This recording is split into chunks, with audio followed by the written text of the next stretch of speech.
मृत्यु लोक में मनुष्य जो पुण्य और पाप करता है बारी बारी से उसे भोगना पड़ता है। बहुत ध्यान से सुनोगे तो आपको बड़ी सावधानी प्राप्त हो जाएगी। जो छोटी मोटी गलतियां आप हंसी खेल में करते हैं वो भी आपको दंड भोगना पड़ेगा। ये पाप और पुण्य बिना भोगे नष्ट नहीं होते कि आपने पाप कर दिया और दान दे दिया तो वो पाप कट गया, ऐसा नहीं है। पुण्य का अलग विभाग होगा, पाप का अलग विभाग होगा। अगर काट सकते हैं तो सिर्फ भगवान काट सकते हैं। भगवान का भजन काट सकता है, दूसरा नहीं। लाखों जन्मों में जो तुमने पाप और पुण्य किया है, जो एकत्रित है, उसका नाम है संचित कर्म। संचित पाप और पुण्य। और उससे जब मनुष्य शरीर मिलता है या जो शरीर मिलता है, उससे जो हिसाब निकाल करके कुछ पुण्य और कुछ पाप, उसे प्रारब्ध भोग कहते हैं। फिर यहां कर जो नवीन कर्म किया जाता है उसे क्रियमाण कहते हैं। मनुष्यों के लिए जो उनका जमा हुआ पाप और पुण्य है वो अंकुरित होकर बढ़ता रहता है, ब्याज दर ब्याज। बहुत दुर्गति होती है, इसीलिए बहुत जन्म हम भोगे तो भी अपने संचित कर्म को नहीं भोग सकते। जैसे बीज मिट्टी और जल की आकांक्षा करता है तभी वो उत्तम वृक्ष रूप धारण करता है, ऐसे ही पाप और पुण्य उसे प्रेरित करके पुनः पाप करवाता है, प्रेरित करके पुण्य पुनः पुण्य करवाता है। अगर पाप कर्म में रहती है तो पाप पर पाप, पाप पर पाप, और ये एकत्रित होकर वृक्ष रूप होकर समय स्थान वो निश्चित करेगा। पाप तुम्हें कहां दंड देना है, समय स्थान। बुरी दशा आने के पहले बुद्धि बदली जाती है, उसकी बुद्धि बदल दी गई। आप ना आवे आप पर ताई तहां ले जाए, वो वहीं ले जाएगा, उसी स्थान पर मारा जाएगा, उसी स्थान पर जो दंड उसे मिलना मिलेगा। जैसे आपने छोटा पाप किया तो आपके चलते समय पैर में कांटा चुभेगा और दुख होगा। कांटा निकाला गया, थोड़ी दिन वहां दर्द रहा, खत्म हो गया, आपका पाप क्षय हो गया। छोटा पाप कोई, आगे बताया जाएगा कौन कौन से पाप से कैसे कैसे दंड मिलते हैं। अब अगर आपसे थोड़ा बड़ा पाप बना है तो वही पैर में लोहे की कील बनकर चुभेगा, कांटे की जगह लोहे की कील, अधिक दुख होगा। और बड़ा पाप बना है तो खजूर का कांटा, बड़ा कील, ऐसे आपके पैर में चुभ। बिना पाप कर्म के कहीं भी किसी को कोई भी दुख नहीं हो सकता। सिर में दर्द होना, आजीवन पूरे जीवन सिर का रोग हो गया कि वो दर्द ही होगा 2-4 दिन में, 10 दिन में, पाप का कारण। अपथ्य भोजन, सर्दी सहन न होना, गर्मी सहन न होना, हर समय हृदय जलते रहना, पाप का लक्षण। भिन्न भिन्न पाप भिन्न भिन्न प्रकार के दुख देते हैं दीर्घ काल तक। शस्त्र और अग्नि आदि का भय ये पाप के कारण होता है। अनेक जन्मों के संचित पाप कोई इसी जन्म के केवल नहीं है, वो केवल मंडराते रहते हैं आकाश में दंड देने के लिए, समय इंतजार करते हैं कि किस किस पाप से पापियों को कौन कौन सा नरक में दंड मिलता है, वो मैं बतला रहा हूं। जो नीच मनुष्य कामना और लोभ के वशीभूत होकर दूषित दृष्टि से हर स्त्री को भोग भाव से देखता है, जिसको देखता है बस काम भाव से देखता है। बोले जो दुष्ट दूषित भाव से माताओं बहनों को भोग दृष्टि से देखता है, तो यहां बड़ी बड़ी चोंच वाले वज्र के समान जिनकी चोंच ऐसे गिद्ध बार बार हजारों वर्ष उनकी आंखों को नोचते और खाते रहते हैं, वो आंखें बार बार होती रहती हैं, बार बार निकालते, यही वहां है कि मरना नहीं है। उनकी दोनों आंखों को वज्र तुल्य नरक के पंछी बार बार निकालते हैं और खाते हैं, और उनके पुनः नए नए नेत्र उत्पन्न हो जाते हैं। इस पापी को पलक झपकने तक के लिए विश्राम नहीं मिलता, निमिष तक के लिए कि थोड़ा चैन मिल जाए, महान दुख होता रहता है। हजारों वर्ष तक उसको इस नेत्र दर्द पीड़ा भोगनी पड़ती है। और फिर जब मृत्यु लोक में जन्मता है तो नेत्र रोगी पैदा होता है। वो यहां पैदा होगा नेत्र रोगी, या नेत्र ही नहीं है या नेत्रों में दिखाई नहीं दे रहा, कई तरह के व्यवधान, जिन्होंने नेत्रों का दुरुपयोग किया। अब जिन लोगों ने, जिनको तुम देख रहे हो इनकी जबान काटी जाती, बार बार जबान नोची जाती है, ये वही लोग हैं जो शास्त्र का गलत उपदेश किए हैं, गलत अर्थ किए हैं, अपनी वासना की पूर्ति के लिए शास्त्र का गलत प्रयोग किए हैं, जो किसी को गलत सलाह दी है, तो इनकी जबान बार बार छोटे छोटे हिस्से में तलवार से काटी जाती है। शास्त्र का उल्टा अर्थ बताया, उसकी जबान को वहां हजारों वर्ष काटा जाता है। खिलवाड़ नहीं, प्रश्न उत्तर कर देना। अगर आपका उत्तर गलत है तो आप नरक जाएंगे। प्रश्न करता तो आप पर श्रद्धा करके पूछ रहा है और आपने मनमानी उत्तर दे दिया और वैसा आचरण कर दिया तो उसको पाप नहीं लगेगा, पाप आपको लगेगा क्योंकि आपने आदेश किया है और आपकी दुर्गति हो जाएगी।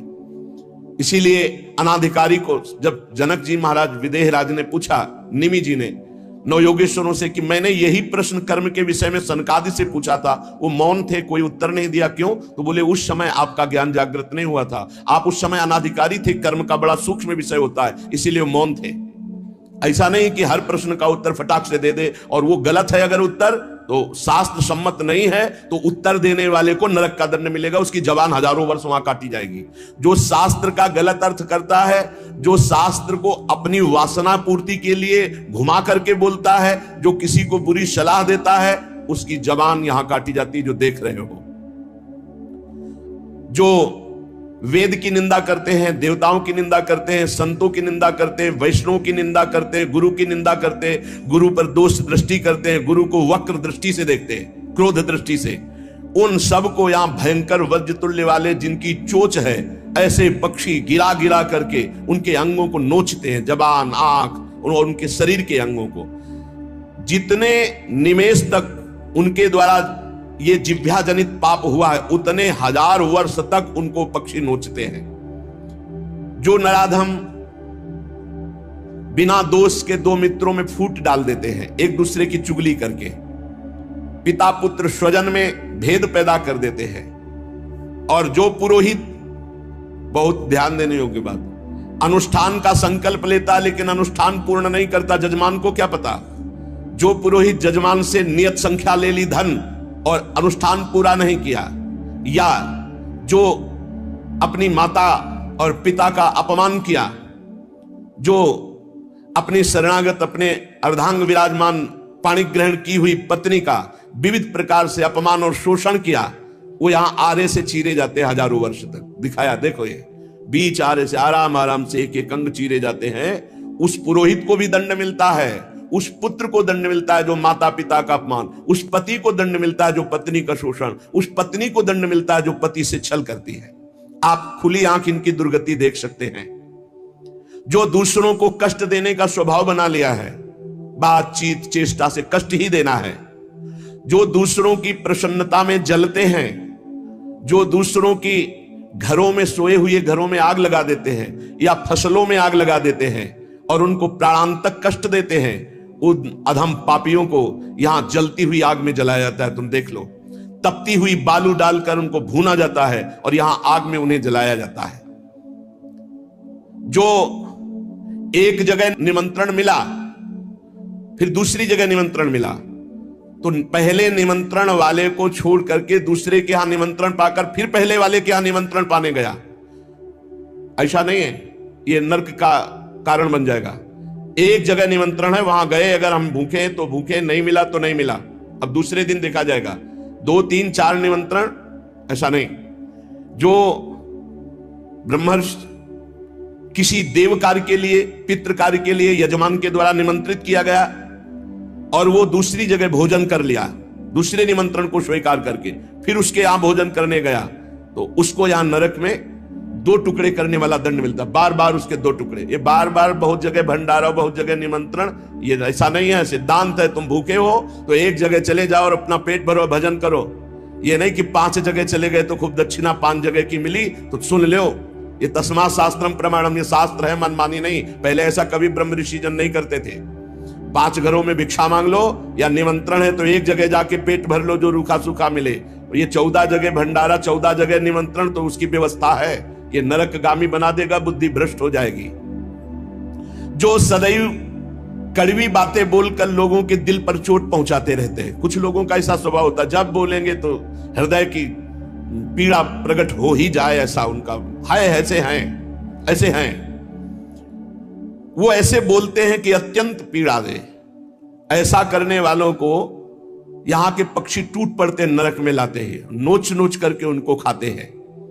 जो यहां किसी की चुगली करता है उसकी जिह्वा तेज छुरे से बार बार ऐसे ऐसे चीरी जाती है, फिर पूरी हो जाती है, फिर चीरी जाती है। जिन्होंने उद्दंडतावश अपने पूज्य जनों का अनादर किया, उनको मारा पीटा, गुरुजनों को, अपने गुरु को, माता को, पिता को, बाबा को, पितामह, ये पूज्य जन है, ये गुरु के समान पूज्य है। जो अपने गुरुजनों को, पूज्य जनों को अनादर करता है, दंड देता है, मारता है, पीटता है, वो देखो ये कुंड बने हैं विष्ठा के, पीब के और मूत्र के। मूत्र का कुंड, विष्ठा का और पीब का, नीचे करके मुख उन्हीं कुंडों में डाल दिया जाता है, ऊपर से पैक कर दिया जाता है। हजारों वर्ष वही खाओ वही सड़ो, कितना भयानक कष्ट है। नीचे के मुख करके उसमें डाल दिया जाता है। जो जूठे मुंह होकर के या भगवान सूर्य चंद्र की तरफ करके लघु शंका करते हैं, सूर्य उदय है, सूर्य भगवान की तरफ, चंद्र भगवान की तरफ, भगवत विग्रहों की तरफ लघु शंका करते हैं, तो उनके आंखों में आग का अंगार रखा जाता है, ऐसे बार बार चीखते जलते हैं। जो जेठ होकर अपने लघु भ्राता की पत्नी के साथ गलत, पिता होकर अपनी पुत्री के साथ, भाई होकर अपनी बहन के साथ, या गुरु पत्नी के, ऐसे लोगों को तपाई हुई लोहे की स्त्री के साथ बेड़ियों से, लोहे की ऐसे जंजीरों से जो जलती हुई, उसी में जकड़ दिया जाता है। बहुत तुम्हारी बुद्धि भ्रष्ट हुई थी, जो बहन बेटी और पवित्र संबंध भी नहीं तुम्हें दिखाई दिए, तो उसमें लपेट दिया। लोहे की स्त्री, धधकती हुई आग, लोहे की जंजीरों से बांध दिया। त्राहिमाम पुकार रहा है, हजारों वर्ष बंधा रहे, मरना तो है नहीं, जकड़ दिया जाता है। आग का अंगार आसो पास उसके रख दिया जाता है। उसके पूरे के पूरे शरीर में बार बार दाह आग होती है, चिल्लाता है। ऐसे नराधमों को यहां बहुत दंड दिया जाता है। यमदूत कहते हैं, जो अपने कानों से गुरु की निंदा सुनता है, जो अपने कानों से वैष्णवजनों की निंदा सुनता है, जो दूसरों की निंदा सुनकर के हर्षित होता है, ऐसे पापियों को यमदूत जो लाते हैं यमराज के, वो तपाया हुआ लोहा उनके कानों में डाला जाता है। बार बार तपाया हुआ लोहा, बार बार। गुरु निंदा सुनी, संत निंदा सुनी, वैष्णव निंदा सुनी, सुनने वालों को, और बड़े हर्षित होते हैं। जब किसी की निंदा होती ना, तो कुछ लोग ऐसे हर्षित होते जैसे उनको सम्राट पद मिल रहा हो। जो देव मंदिर में जमीन लगाई गई, या किसी ऋषि मुनि को दान में दे दी गई, या कोई सभा भवन है सार्वजनिक, जो इनको तोड़वा कर उनकी जमीन हड़प लेते हैं, उस जगह अपना निवास स्थान बना लेते हैं, उसका प्रयोग करते हैं। यहां यमदूत उन्हें ला करके धीरे धीरे उनकी शरीर की खाल उदारते हैं। पूरी उधल गई, फिर शरीर में नई खाल, फिर धीरे धीरे होश में। ये नहीं कि देवालय की लगी हुई संपत्ति का प्रयोग कर लिया, या देवालय को विध्वंस कर दिया, या सभा भवनों को विध्वंस करके अपने लिए अपना कब्जा, तो फिर ये वो चीखते चिल्लाते, पर यहां दया नहीं है। जो गौ के स्थान में, पवित्र स्थान में जल में मल त्याग करते हैं, जैसे नदी है, कोई सरोवर है, या गौशाला है, या देवालय है, उसकी सीमा में मल त्याग करते हैं। यहां के बड़े बड़े कौवे जिनकी लंबी चोंच होती है, उनकी गुदा द्वार से आते खींचते हैं बार बार, बहुत होश में।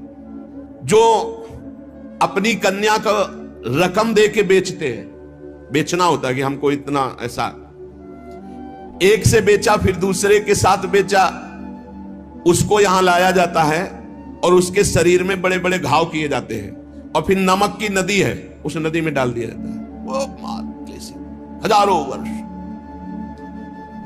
जो मनुष्य विकट संपत्ति और वो समस्याई नष्ट हो गई, पुत्र, भृत्य, पत्नी, बंधुवर्ग और बुजुर्ग जन, किसी का त्याग कर देता है विपत्ति आने पर, और अपना पेट पालन करने लगता है, इनको छोड़ देता है। तो यहां हम लोगों में कुछ यमदूत ऐसे हैं जो बिल्कुल कर्कश होकर के उनके मांस को नोचते हैं और उसी के मुंह में डालते हैं, उसी को खवाते हैं, उसे खाना पड़ता है। जो मनुष्य अपने पुण्यों को यहां बेच देते हैं, उनकी बड़ी दुर्गति होती है। जैसे 1 घंटा नाम कीर्तन करेंगे 500 रुपया लेंगे, अमुक कार्य करेंगे अमुक रुपया लेंगे। जो अपने पुण्यों को बेच देते हैं, कई तरह से बेचना होता है, उनकी व्याख्या कहां तक करें। जो अपने पुण्य कार्यों का दाम लेते हैं, बेच देते हैं, वो पापी हैं और उनको यहां चक्कियों में डाल के नरक में पीसा जाता है, जैसे आटा पीसा जाता है।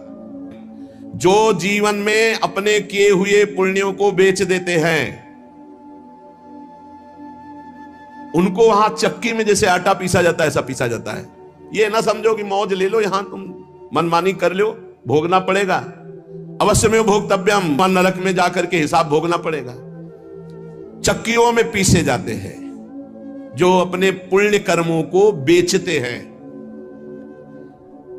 जो यहां किसी की धरोहर मिली, ए भैया हमारे इतने रुपए रख लो, ये सामग्री रख लो, हम समय से ले लेंगे, हमारी अव्यवस्था है, और फिर वो मुकर गया कि कौन धरोहर कब दिया, कैसे दिया, तो उन्हें यहां जलती हुई लोहे की जंजीरों से बांध दिया जाता है और ऐसे कुंड में फेंका जाता है जहां बड़े कीड़े भयामने विषैले, और वो उनको हजार हजार वर्ष तक नोच रहे, उसी में बंधे चीख रहे। कौन? जो दूसरों की दी हुई धरोहर को ना देकर मुकर जाते, कब तुमने दिया। जो पापी दिन में मैथुन करते हैं, शास्त्रीय मर्यादा में दिन में मैथुन करना निषेध है। जो रात्रि में पराई स्त्री से मैथुन करते हैं, दिन में चाहे अपनी स्त्री क्यों ना हो, मैथुन निषेध है। और जो इसीलिए महाभारत में एक प्रसंग आता है, एक ऋषि को उनकी पत्नी ने दिन में बहुत प्रेरित किया। उनका नाम हमें तो स्मरण नहीं आ रहा, किंदम, हाँ ऐसे कुछ नाम था। तब उन्होंने कहा दिन में पुरुष रूप में तो हम आपके साथ मैथुन कर नहीं सकते, आप बहुत प्रेरणा करती, इसलिए पशु बनना पड़ेगा। तो आप भी अपने संकल्प से मृगी रूप धारण करें, मैं मृग रूप धारण करता हूं। ऐसा ही हुआ, मृग रूप होकर के वो सहवास कर रहे थे। इतने में ही महाराज पांडु ने देखा तो उन्होंने बाण संधान कर दिया। अब जे ही बाण लगा तो मृग रूप तो हट गया ऋषि। तब वो हाहा खाए कि मुझे नहीं पता था कि आप ऋषि हैं। तो उन्होंने घटना बताई थी कि मेरी पत्नी विवश थी काम से, इसलिए मुझे पशु रूप धारण करना पड़ा, क्योंकि दिन में मनुष्य रूप से मैं तो नहीं किया जा सकता। जाओ, तुमने मुझे इस स्थिति में मारा है, अगर ऐसी स्थिति तुम्हारी हुई अपनी पत्नी के साथ तो तुम्हारी मृत्यु का योग हो जाएगा। मृत्यु का योग हो भी गया।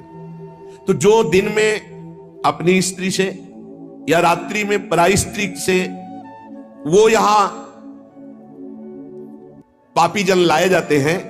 बहुत गहरा कुंड है जो खोपड़ी के बल उसमें छोड़े जाते हैं, लोहे के बड़े बड़े नीचे कांटे लगे हुए हैं, पूरा बिंद जाते हैं, फिर निकाले गए, फिर फेंके। अरे भाई होश में, जो सदैव नई नई भोग प्रवृत्ति के लिए नवीन नवीन स्त्रियों को फंसाते रहते हैं और उनसे सहवास करते हैं। तो यहां एक बहुत बड़ा वृक्ष है सेमर का जैसा, और उसमें बहुत भी विषैले कांटे हैं। उस पापी को उसमें जबरदस्ती खींचा जाता है, बार बार नीचे बार बार ऊपर, करो आलिंगन। अधिक मात्रा में वो खून से लथपथ होकर जहरीले कांटे लगने से व्याकुल होकर त्राहिमाम पुकारता है। जो लोग पराई स्त्रियों को फुसलाकर उनके सतीत्व को नष्ट करते हैं, जो लोग अपने धन के घमंड में आकर गुरुजनों को नीचा दिखाते हैं, जो लोग अपने गुरुजनों के प्रति रोष दृष्टि रखते हैं, उनको यहां लाकर जैसे चटनी पीसी जाती शिला में, ऐसे बड़ी बड़ी शिलाओं से उनको पीसा जाता है और वो बहुत कष्ट पाता है। ये यमलोक बड़ा दुखमय है, दिन रात यहां व्यथा ही व्यथा है। जो यहां दूसरों के मांस को खाते हैं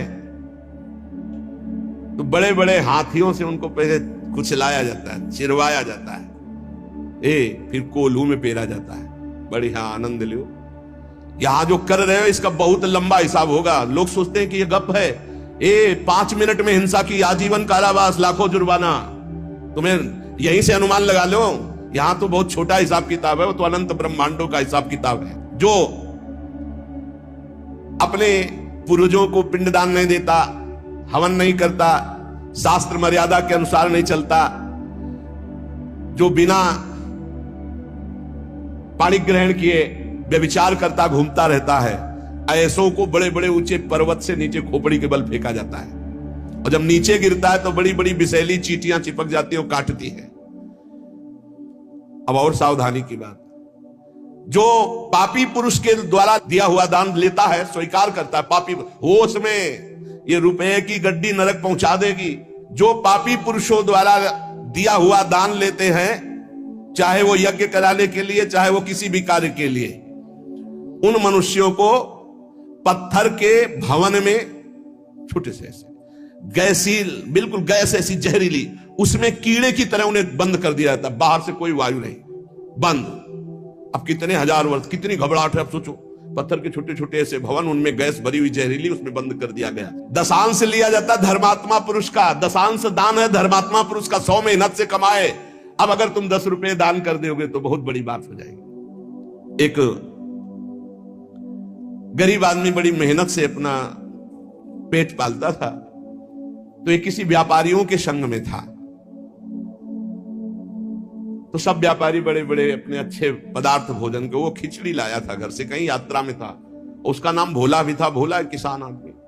तो अपनी थाल में रख के पानी भरने के लिए गया, इतने में कुत्ता आ गया, एक कुत्ता खा, वो दूर बैठ गया, कुत्ते को खा गया। सब व्यापारी उसका मजाक उड़ा रहे थे। फिर अपनी थाल ली, मांझ करके रख दिया, और जो जल था उसी को पी लिया। रास्ते में जा रहे थे, एक भयानक ब्रह्म राक्षस प्रकट हुआ। अलग अलग कोटि के प्रेत भी होते हैं। अब तो सबके होश उड़ गए। भोला एकदम सीधा आदमी था। ब्रह्म राक्षस ने कहा सबको मार देंगे हम व्यापारी। तो भोला ने कहा शुरुआत हमसे करो। तो उनका तुम्हारे ऊपर तो हाथ नहीं उठा सकते। क्यों? क्योंकि तुमने कभी बेईमानी नहीं की, धर्म से कमाए हो, और आज तुमने इतना बड़ा पुण्य किया कि भूखे थे, अपनी मेहनत की कमाई की खिचड़ी कुत्ते को खाने दिया। अगर वो पुण्य मुझे दे दो तो मैं ब्रह्म राक्षस योन से मुक्त हो जाऊं, किसी को नहीं दंड दूंगा। तो उसने कहा कैसे दे दूं? बोले संकल्प करो कि आज की खिचड़ी जो कुत्ते ने पाई उसका जो पुण्य हुआ मैं तुम्हें देता हूं, मैं अभी मुक्त हो जाऊंगा, नहीं सबको मार दूंगा इन व्यापारियों को। धर्म की कमाई का छोटा सा भी दान वो भगवान की भी प्राप्ति करा सकता है। दशांश धर्म के दान को कहा गया है, मेहनत की कमाई का फिर दशांश दान कहा गया। पाप कहीं दान नहीं होता, पाप कहीं दान नहीं होता।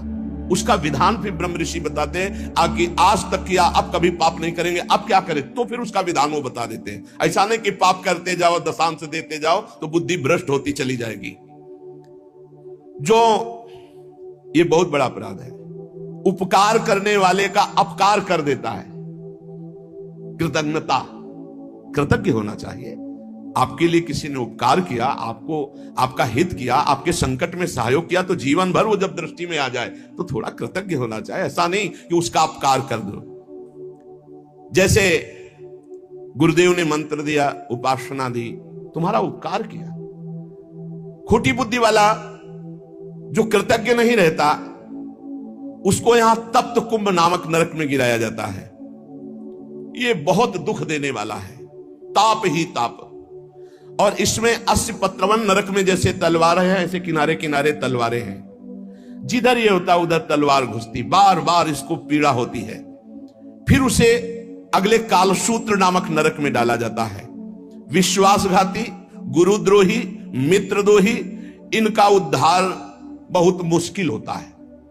ये यहां नरक में भोग करके भी जब जन्म लेते हैं तो कोढ़ी, दुष्ट स्वभाव वाले, सर्प आदि ऐसी योनियों को प्राप्त होते हैं। यहां जो किसी का सोना चुरा लेते हैं, यहां जो शराब पीते हैं, उन महापापियों को यहां लाया जाता है, और जो शराब पीते हुए गला हुआ लोहा उनको पिलाया जाता है।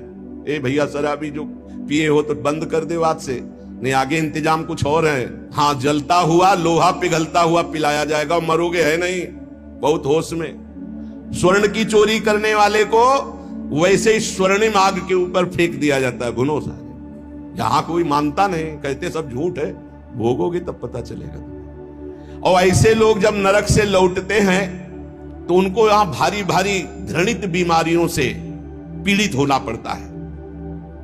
राजन, जो नीच, अपवित्र, पापी पुरुष है, वो जब दूसरों से दान लेता है तो नरक में जो बताया गया वो भोग भोगता है। यहां जन्म लेता है गधे का, गधा बनता है। दो ही देखते रहो आराम से। किसको? जो पतितों से, पापियों से दान लेता है, वो न ऊपर तो सुना दंड, और जब मृत्यु लोक में जन्मेगा तो वो गधा बनेगा। चाहे कोई भी हो, तैयार रहो पीठ मजबूत करके ढोने के लिए भार। जो अधिकारी नहीं है, पतित है, उससे जो पैसे के बल से पूजा करवाता, यज्ञ करवाता है, उस द्विज को जब नरक जाके पहले भोगेगा और फिर लौटेगा तो विष्ठा का कीड़ा होना पड़ेगा। जो अपने गुरुदेव के साथ छल करता है, अहंकार करता है, कपट करता है, उसे पागल कुत्ते की योनि मिलती है। उसे नरक भोगने के बाद पागल कुत्ते की योनि मिलती है। जो गुरु की संपत्ति का अपहरण कर लेता है, मनमानी आचरण करता है, तो उसे यहां यही दंड मिलता है, अर्थात कुत्ते की योनि प्राप्त होती है।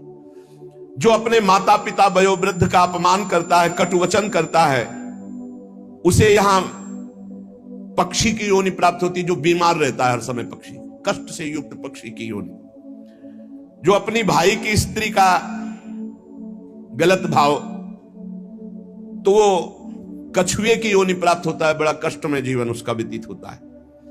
जो यहां अपने मालिक के साथ दगाबाजी कर देता है, वो बंदर की योनि को प्राप्त होता है। जो दूसरे की धरोहर हड़प लेता है तो नरक भोगने के बाद वो नाली में कीड़ा बन करके रेंगता है। जो दूसरों के दोष देखता रहता है, वो नरक भोगने के बाद यहां अंधा पैदा होता है, आंखों से अंधा पैदा होता है। जो अपने मित्र या अपने प्रियजनों के साथ विश्वासघात करता है, वो मछली की योनि हजारों बार जन्म लेता है। जो मनुष्य यहां जौ, तिल, धान, अन्न इसकी चोरी करता है या अनाज के खेतों में आग लगा देता है, वो नरक भोगने के बाद यहां नेवला और चूहे की योनि प्राप्त करता है। जो पराई स्त्री के साथ संभोग करता है, उसको नरक भोगने के बाद यहां भेड़िया बनाया जाता है। जो पराये पुरुष के साथ संभोग करते हैं, वो वहां नरक भोगने के बाद यहां कुतिया की योनि प्राप्त होती है। कुत्ता, सियार, बगुला, गिद्ध, सांप, कौआ, इन योनियों में क्रम से जाता है जो पराई स्त्री और पराये पुरुष के साथ संभोग करता है।